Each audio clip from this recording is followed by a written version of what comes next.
Hello and welcome everyone to the latest episode of The Learning Zone. We have been away for quite some time, about a month, and we missed you. Rob, I missed you a bit less because I saw you every day in that month, but I definitely missed this forum and what we are able to achieve in here. How are you doing, Rob? What are your reflections after the month hiatus? So, Rob, we'll give ourselves a little bit of credit. It hasn't been a month hiatus. I think it's maybe been 2 weeks, but we promised our listeners. It's felt like a month. Yeah, actually, no, that's true. No, it's been 2 weeks. It has, yeah. It has, yeah. So true. But let's not make excuses here because we're not about excuses. We've spoken previously about growth mindset and continual evolution and improvement, and we ourselves acknowledge that it's been a chaotic period. I think it's been chaotic for many people on multiple fronts.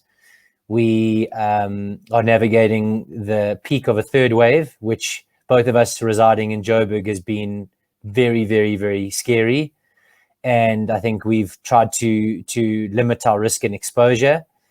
And whilst that's happened, we've also had a barrage of client requests, which has been great, but it's stretched us to another level where you have been facilitating, I've been facilitating, you a lot more so, because obviously that's what you do. And we've been seeing multiple clients and actually being immersed in delivery. So I feel like we've just navigated a storm, but we're happy and grateful for it.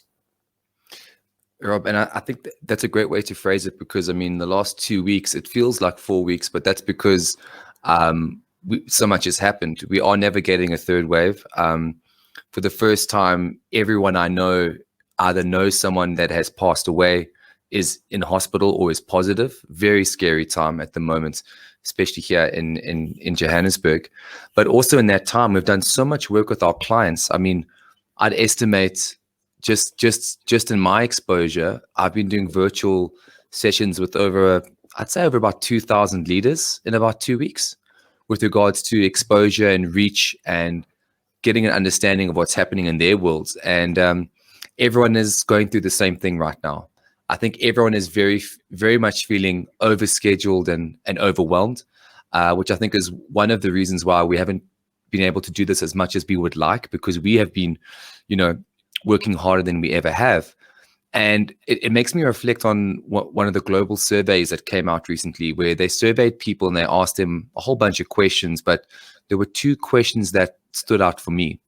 The first of which is that over 70% of people agree with the statement, I am working harder than I ever have. And then 50% of the people in the same survey say they're not getting to everything that they need to. And it's such a powerful reflection because I see that in almost every industry and with all the leaders that we've been working with in the last few weeks. People are working longer hours. They aren't getting to the things that they want to, not just their work to-do lists, but spending time with their families, hobbies, all those things that used to recharge and replenish. And it's a very worrying trend. I'll speak to some of the global corporate policies that are changing in a bit, Rob, but I'd love to, I just ask you that question. I don't know if that stood out for you, if you've seen people working longer hours, getting less done. I know I've seen that with a lot of the clients I'm with. What's been happening on your end? What are some of your reflections? Yeah, and I think I'm a little bit offended because I went for a haircut this morning, and you jumped straight into content. I forgot to talk about the haircut first. Yeah, no, sorry. It's fine. It's not really about me, this podcast, and nor my hair. But I thought that while I was smiling all the way through, I thought you'd maybe acknowledge it, seeing as though we hadn't seen each other today. But so be it. That's true. That's true. We'll put that aside. I just was definitely won't bring it up later. Yeah, I'm sure. Well, I'm going to be a little bit honest here. I think you could go and see a barber in the next couple of days. You had a good holiday in Cape Town, and it's time you freshened up. But that aside, we are talking about something that's very critical, and I think it'll be a good segue into what we want to discuss today. And that's because the overarching theme, not only for us, it's funny that we work with leaders and with people in business around feeling overwhelmed, dealing with burnout, with stress, with heightened levels of anxiety, but also navigating this, as we've spoken in previous episodes, this tumultuous world that we live in. But I think we are all conscious of the fact that we're feeling like we're working way harder than we ever have, and we're wondering, and questioning, am I deriving value for the amount of work I'm putting in? Am I seeing real impact in what I'm doing? And I getting to everything that I want to? And I feel like every single day we get to the end of a long, hard day, and you wonder, sheesh, I also forgot about X and Y and Z, or I had to speak to that client and follow up on a request that they made, which was over and above the other 5 things they requested in the day. And so we never really off. We spoke about this. How do we manage the multiple layers to what we're doing and prioritize effectively so we're getting to the things that add the most impact and display the most value and enable us in the jobs that we do to derive as much, value ourselves. So I think that is the overarching theme, particularly for me, is because I'm struggling to manage that, the guardrails or the kind of hard and fast stop between where I'm switching off and prioritizing things outside of work versus work extending into and becoming a blur within my whole day. Sure, and I think blur is definitely the word for a lot of us. I mean, me and you are fortunate in that we do have some sort of separation in a sense because we do work from the office. We choose to do that when given the option. I think because of our personal lives and convenience, we just find it more productive. Other people, not the same. They have a great home setup, a great home office, less kids running around, so working from home actually suits them. And there's irrespective of where you work from in this flexible work challenge, the boundaries are definitely blurred. And the blurring of boundaries is, I think, the biggest problem that companies haven't solved yet. And I say that for 2 reasons. One, because I saw an update to Microsoft Outlook the other day. I was classic going through my daily schedule, facilitating, learning, consulting, and didn't have enough time to get to my stuff. So 7 p.m., here's Rob on the email, sending off and catching up on 8 a.m. emails that were sent to me. When I tried to send a mail after, I think, 6 or 7 p.m., a pop-up appeared on my Outlook and it said, "This is outside of traditional working times. Do you want to send this in the morning?" And I thought to myself, Microsoft is a multi-billion-dollar company. They've installed this update, which takes time and money. Why would they do this? Why is it so bad if I send a mail to someone after 7 p.m. or 6 p.m.? Because there's no expectation for them to read it or do anything.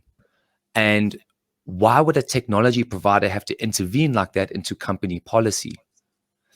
And that's when it really struck me, is that people can't maintain boundaries. And maybe I'm part of the problem sending 7 p.m. mails, but maybe we're all part of the problem because we don't clarify expectations that we don't need the mail responded to right away.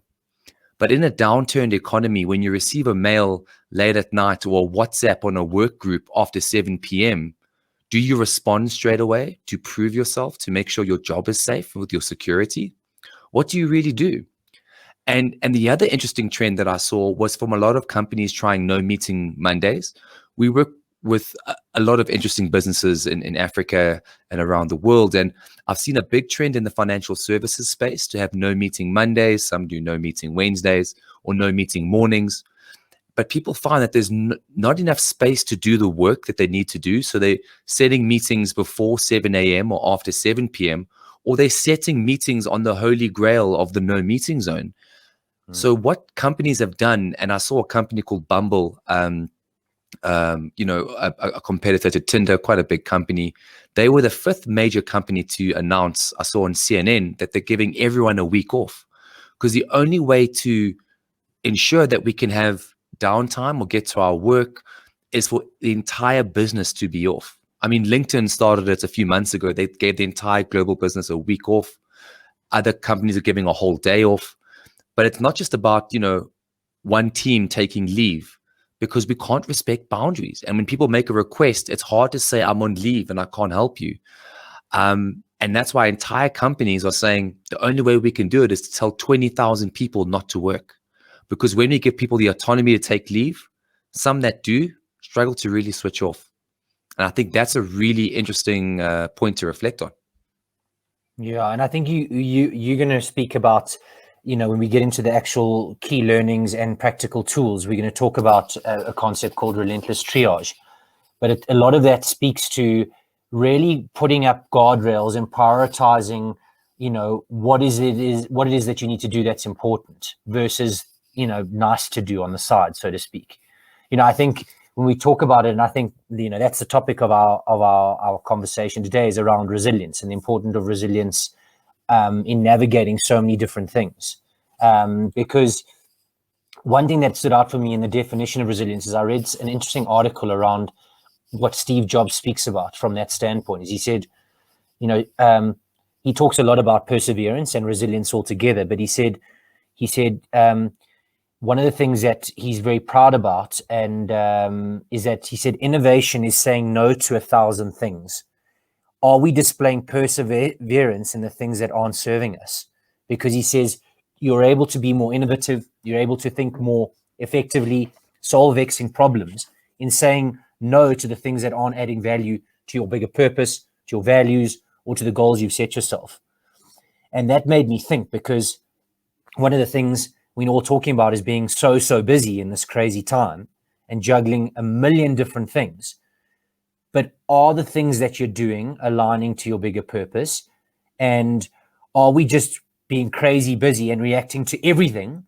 Or are we able to take a step back, assess everything that's in front of us and go, these things are actually important and I need to prioritize those. The rest are on the periphery and I can get to those when I need to, but they don't need to be done right now. Sure, Rob. And I think that I didn't know you were going to say that quote or use it. So I'm hearing it for the first time, like I guess like a lot of our listeners. And I think that is one of the biggest problems that we have in the human condition is it's harder to say no than it is to say yes. So much so that I actually remember a story of a famous neuroscientist. He's one of the thought leaders, but obviously probably not a good one because I can't remember his name right now. But there's a story about him having a framed Post-it note next to his master's or his PhD degree, and all it says is no. It's next to his computer at all times as a constant reminder to say no to things. And, that's really a big part of this thing, right? Is to just take on more work, manage those boundaries. And I know it's difficult because how do you manage a boundary with a boss, for example? How can you say no to extra work or calls that are, perhaps unreasonable? But if you are a boss or a leader, what are you doing that's perhaps creating that for people? If I actually reflect on a lot of our programs last year were on mental health and resilience and taking care and that sort of thing. And it's not that hard, right? For those of you that are on the YouTube, Rob's drinking some water right now. That's a bit of online commentary. But drink water every day, right? That's some of the things. Sleep well, eat right, maintain your connection. It's like these things aren't hard to understand. But what we found is a lack of boundary setting is really preventing people from maintaining these. And that's what we found this year, at least, is that people are still treating it like a marathon. And, one, as you mentioned about the relentless triage, is I actually want to just talk about something that I saw on Instagram Reels, of all things. I'll be honest, I'm a quintessential millennial. I'm kind of an elder millennial, kind of on the cusp. I'm not into TikTok. I don't know if it's a good or a bad thing. But I've suddenly become really addicted to this Instagram Reels thing, which I learned the other day is basically TikTok. It's what Instagram made to compete with TikTok. And by golly, I'm hooked. Now I sound like a baby boomer saying by golly. But I came across this short TED Talk extract from a medical doctor that works in the ER. And it talks to some of the things that they learned around, if you think about an environment that is consistently overwhelmed and needs to deliver, an emergency room of a hospital is one of those environments, and lives are at stake, not just burnout and perhaps stress and ineffective or late reports. If you're late on something, they are ineffective, people die. So there was a couple things that this doctor mentioned that I really want to talk about. The doctor's name is Dr. Daria Long, and there's a TED Talk around it. But relentlessly triage is amazing. Relentlessly triage in the nursing and medical space is around initially diagnosing and grading of urgency and importance of something. If someone goes into a hospital now and we say, do you have diarrhea? Do you have COVID? Are you pregnant? Have you broken a leg? you'll have a different level of urgency and a different level of medical care. And how much do we define urgency and importance when a task comes up on our desk, when our phone pings, rings, and dings with an email or a text? And there's an interesting thing about the human brain is if it's a quick task, we want to quickly do it because we get that dopamine hit out of completing a task, but it could detract us from the big task at hand. So relentlessly triaging is a really important thing for us to start doing as well. And it's a learned practice because we often don't. We're often led by whatever arrives on our desk. But to relentlessly triage is a great way because not everything is urgent and important, even when everything is happening at the same time. Yeah, and I think, with what we're talking about now is the volume of work doesn't necessarily constitute or justify being stressed. We're all dealing with a lot of work, but we need to understand how does the work that's coming in, whatever that may be, how does it relate to what it is that we're trying to achieve? There's always enough time in our day to complete things, but we need to understand where are we able to function at our best. And in a previous episode, we spoke about how you perform optimally. And we spoke about this concept of oscillation. The top athletes in the world, if you look at some of the work of Jim Lohr, who's a performance psychologist, he talks about the fact that why in business are we any different to an athlete who's planning and preparing for, say, the Olympic Games, which is happening in Tokyo. And what he says is that an Olympian who's training is continually trying to grow and improve and develop and increase their strength or speed or athleticism, whatever it may be, but they're setting intentional time for recovery so that when they are going back into a stage of building and growth and improvement, they're able to perform optimally and get that much better. And it's the same in work. Why are we as people working longer and harder, working 250 to 280 days a year and taking minimal leave, but not setting time within the time that we work to really recover and replenish? And those boundaries are going to enable us to be that much more effective, particularly in times that are a little bit chaotic and frantic like they are now. And, one of the things and the examples I always find now, Rob, you're often really good at this, is you say, can we sleep on this and think about it? And I find that in a chain of emails that if I say, look, that's not a priority and I'll leave it, I'll wake up in the morning and there will be 18 emails between certain individuals or recipients. And had I responded in amongst them, it would have gone back and forth and I would have responded maybe another 4 times. But what happens is when I look at it the next day, it's been resolved. Because at some point, a solution materialized and someone covered it. And I didn't actually need to do anything. I felt that I needed to contribute, but a lot of the time it's being done without my input. And I think taking the time with those guardrails and those blockages for you to focus on your bigger purpose and goals enables more often than not for the little stuff to not get in the way and be solved in itself. And it's an interesting piece there, Rob, that I'd love to link in because you said we talked about relentlessly triage and you talking about other people solving problems. I'd almost take it 2 levels deep. I'd say relentlessly triage. So is it urgent and is it important? And the next level down, do I have to do it? And that's 100%. Really powerful because we want this sense of autonomy and control. It's the things that we lack right now. It's one of the biggest measures of stress, a lack of autonomy. And if we can complete a task, we get a better sense of certainty around it, and we have no certainty. So it's part of those drivers for us to become more certain, but it's preventing us from getting to the things we really want to do. And sometimes, and that's why people also struggle to be good coaches, because it's about delegating for development, and trusting in other people. So if you remember one thing from today's episode, for the listeners, I'd really focus on whenever a task appears, is it urgent? Is it important? And do I have to do it? I think those are really practical steps. They're probably going to help people find more time in the day, and not just more time to do more work, but maybe more time to get to the things like playing with their kids, seeing family and friends. For sure. And we also, we've been fortunate enough to partner with a global software as a service solution, which is at the forefront of all kind of resilience and behavioral risk research. But there's an interesting article that you and I were reading the other day, Rob, and there were essentially 4 key tips for what they call creating and committing to a not to-do list. where you're focused intently on prioritizing the things that are important to you, enabling you to achieve your greater goals and purpose, as I said. And there were 4 key things, very simply, is you need to take inventory of your to-do list. The to-do list that we like to set every single day and we put into our daily planners is start to think about within your to-do list, is it contributing to your vision of success, both professionally and or personally?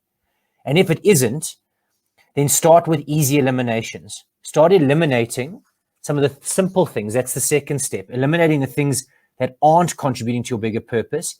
And that could be done either, as you said, by someone else, or that, you could look to do at a later stage. The third is evaluate each task.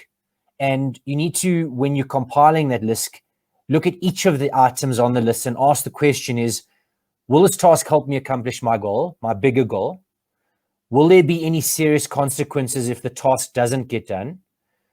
Must I be the one to do this task? And I think that's what you touched on now. For most often, the dopamine release for us is do it because it's nice to tick off our list. And lastly, is this task worth what it will cost in time, money, and energy? And then display perseverance and continually do that every single day, because if you don't do it every day in your to-do lists, unfortunately, those non-prioritized things will filter into your to-do list and you'll be spending unnecessary time on doing those things. So keep that up over time. So I think just to reiterate, take inventory of your to-do list, assess, are those to-dos helping you get to your overarching goals and visions of success? Start with easy eliminations and then evaluate each task every single day. Sure. I think those are really great tips from that company, Mequilibrium. And for those that are interested, just check out our LinkedIn page. We often share some content from them. They are the world's leading resilience training system for organizations. And what I particularly love about them is they give 1-minute examples of what to do differently each day in bite-sized chunks. So we're really excited about that partnership. But what I also wanted to just end off with, Rob, is just also on the experimenting pieces, a bit more from that little Instagram Reels thing. Who knew I'd be talking about thought leadership from Instagram? Is back to that Dr. Daria Long in the ER. She talked about, expecting and designing for crazy. And there were 3 things that she mentioned: plan, automate, co-locate, and reduce. On the planning piece, it's about how can we plan and set schedules. And I am not a schedule maker. I'm often a schedule breaker. And I've been experimenting with that for a while. Trying to have eating at a similar time each day, waking up at a similar time each day. It builds a biological rhythm, and also it builds a sense of scheduling or preparedness or certainty for things. The other piece is around automating, and I recently had that in our household, to start automating some things that can be automated. For example, if you're always ordering things that you don't need to shop for or look at, things like toilet paper, toothpaste, bread, milk, why don't you just automate that from your local grocery store to get delivered online every Monday? Why do we always have to go to the shops and look at different, I don't have to browse toilet paper, but yet I'm always buying it in the aisle. What are things that you can start automating? When I realized that and I read this, I was like, it makes complete sense. And then co-locating is really interesting. In the ER, they would have obviously time sensitive things that they can't be like, where's the scalpel? Where's the stitches? This person's bleeding. Everything has a place. So if you have your exercise gear, keep it in the same room. If you have your laundry, if you have your workstation, keep the things that you need there, because you're less worried and wasting cognitive resources trying to find your keys each morning. And after doing that, I bought myself a very nice key bowl for my front door. I must be honest. And then the last piece was about reducing temptation. So those things that derail you from getting to your goals, remove them as a temptation. If the temptation's not on the table, you can't be tempted. And we say that, and yet we still try and do very focused work by having our cell phone next to our computer. and yeah, no, of course it all is, right? And if it's really important, can it wait? And if there are emergencies, like someone like your partner phoning, or your nanny, or your child carer, sure, set their phone to be a ringing noise and everything else on vibrates, and put the phone in your bag. Easier said than done, but those are the things I'm going to be experimenting with this week, Rob. Is really about how am I planning and scheduling for certainty or predictability? What can I automate? What can I co-locate or put in places so they're easy to find when I need them? And how do I reduce those temptations that derail that feeling of getting to the things that I need to? Yeah, I love those. Those are so good. It's so funny while you're mentioning them. I do so many of them poorly. I think Honest. no, it's just, I mean, let's be vulnerable here. Is that like we running a podcast where we sharing so much insight and stuff that we share with our clients, and the co-locate I definitely have. I have very much an exercise place where all my gear is. If you use that example, certain things I know where they are. When they get moved, I get very frustrated. So if I'm going to gym, I know I need to fetch my Garmin, get my cycling shoes, my towel, and my water bottle, and I'm out the room. However, reducing temptations, the amount of time that I work with a tablet and a phone next to me, and both are pinging and going off. And I then look at my computer, and I'm writing an integral part of a proposal, but then I'm distracted. I lose my chain of thought. And then I'm back to square one when I start writing a piece again. It happens so often. And I keep saying to myself, you should turn your phone off in silent or flip it over so I can't see the screen.